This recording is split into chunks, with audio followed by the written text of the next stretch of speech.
Bom dia, meus irmãos, meus amigos aqui do nosso grupo Grãozinhos no Caminho, no canal do WhatsApp e no canal do YouTube. Sejam todos bem-vindos mais uma vez, mais uma terça-feira, ao nosso pequeno estudo, a nossa leitura do Evangelho segundo o Espiritismo e do Livro dos Espíritos, nossos grãozinhos no caminho de hoje. E hoje nós vamos continuar aqui no capítulo 5 do Evangelho, Bem-aventurados os aflitos, com a leitura de São Luís. Um homem está agonizante, vítima de cruéis sofrimentos. Sabe-se que seu estado é desesperador. É permitido poupar-lhe alguns instantes de angústia, apressando-lhe o fim? Quem, pois, vos daria o direito de prejulgar os desígnios de Deus? Não pode ele conduzir um homem à borda do fosso para daí o retirar, a fim de fazê-lo retornar a si mesmo e de o conduzir a outros pensamentos? Em qualquer extremo que esteja um moribundo, ninguém pode dizer com certeza que sua última hora chegou. A ciência jamais se enganou em suas previsões? Sei muito bem que há casos aos quais se pode considerar com razão como desesperadores, mas se não há nenhuma esperança fundada de um retorno definitivo à vida e à saúde, não existem inumeráveis exemplos em que no momento de dar o último suspiro, o doente se reanima e recobra suas faculdades por alguns instantes? Pois bem, essa hora de graça que lhe é concedida pode ser para ele da maior importância, porque ignorais as reflexões que poderia fazer seu espírito nas convulsões da agonia e quantos tormentos pode lhe poupar um relâmpago de arrependimento. O materialista que não vê senão o corpo e não considera a alma não pode compreender essas coisas, mas o espírita, que sabe o que se passa além do túmulo, conhece o valor do último pensamento. Abrandai os últimos sofrimentos quanto esteja em vós, mas guardai-vos de abreviar a vida, não fosse senão de 1 minuto, porque esse minuto pode poupar muitas lágrimas no futuro. São Luís, em Paris, 1860. Dá licença. O celular está com um probleminha aqui no encaixe dele, fica escapando. Vamos arrumando devagarzinho. Bom, pessoal, então São Luís lembra para a gente aqui que a gente não tem o direito sobre a eutanásia, que é isso, é poupar o doente, poupar o sofredor, né, das dores do último momento. Então, nós não temos esse direito. Nós, principalmente os espíritas, espiritualistas, nós sabemos, né? Nós sabemos sobre a vida futura, né? Então, nós sabemos o que se passa, como diz a leitura, além do túmulo. Então, nós temos que deixar, né? Vamos colocar assim, infelizmente, vendo o sofrimento do outro, deixar que ele passe por esse momento. Porque esse momento, para ele, pode significar o alívio de uma carga futura, de um sofrimento maior no futuro, né? Então, Deus fez as coisas tudo certinho. Não tem nada de errado nas coisas de Deus. E uma das coisas de Deus foi isso. Foi permitir que a pessoa, até no último momento dela, ela tenha a oportunidade do arrependimento, do crescimento, do alívio de suas provas. Então, a gente está certo, nosso coração às vezes fala para a gente fazer alguma coisa, né? Mas a razão principalmente nossa, espíritas, diz que se Deus deixou acontecer tudo aquilo ali, até no último momento de vida da pessoa, né, daquele irmão, se Deus deixou acontecer, é porque há algum motivo para isso, né? Há algum motivo para que ele esteja ali sofrendo até no último momento.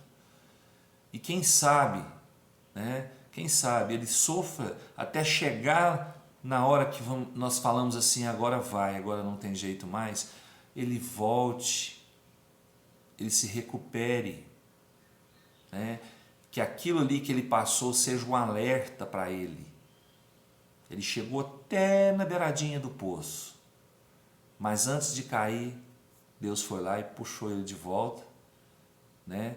Num ímpeto de arrependimento, ele pediu a Deus mais uma oportunidade e Deus está dando para ele, né? Então, se a gente abreviasse a vida dele ali, ó, desse uma injeçãozinha, alguma coisa que fosse para poupá-lo do sofrimento no final, e aí, qual seria o destino desse irmão, né?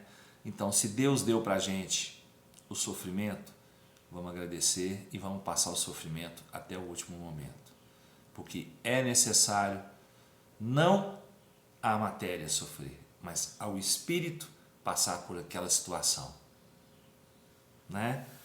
Nosso coração, né, a nossa humanidade, ela pede para isso, mas a nossa espiritualidade tem que entender e se colocar acima disso, né, para que a gente possa ajudar esse irmão de outra maneira, sem ser abreviando, né, o seu sofrimento, a sua vida, tá bom?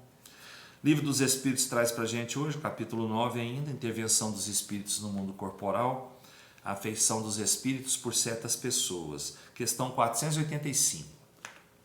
A afeição dos espíritos por certas pessoas é exclusivamente moral?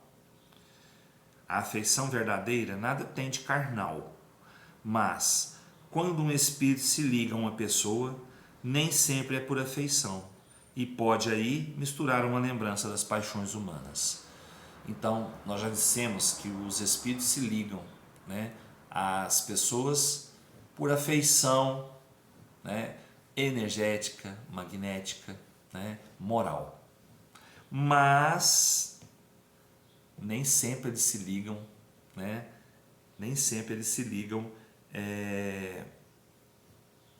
por afeição.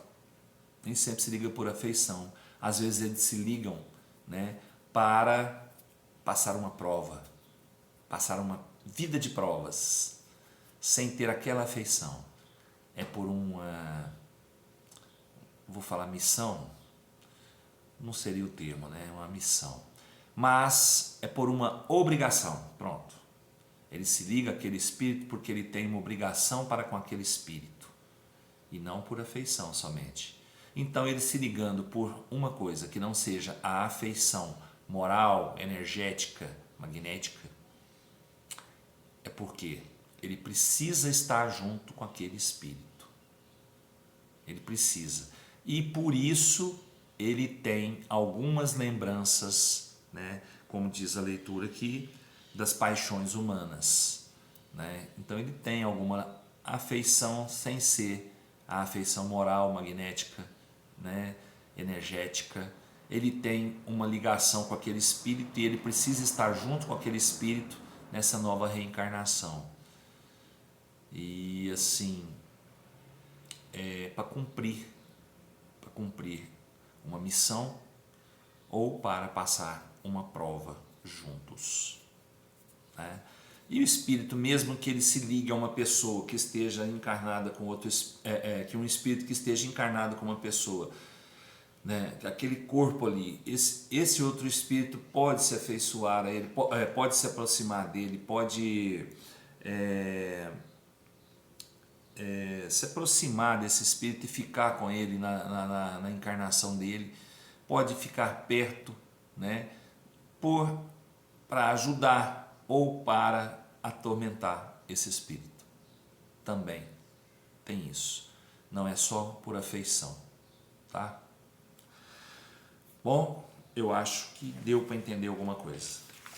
Eu peço a ajuda de vocês para que os que entenderam de outra maneira possam me ajudar, me orientando aí, né, nessa leitura, nessas explicações que eu faço, que são minhas, tá, gente? São minhas, são meus pensamentos, são o modo que eu enxergo essas leituras.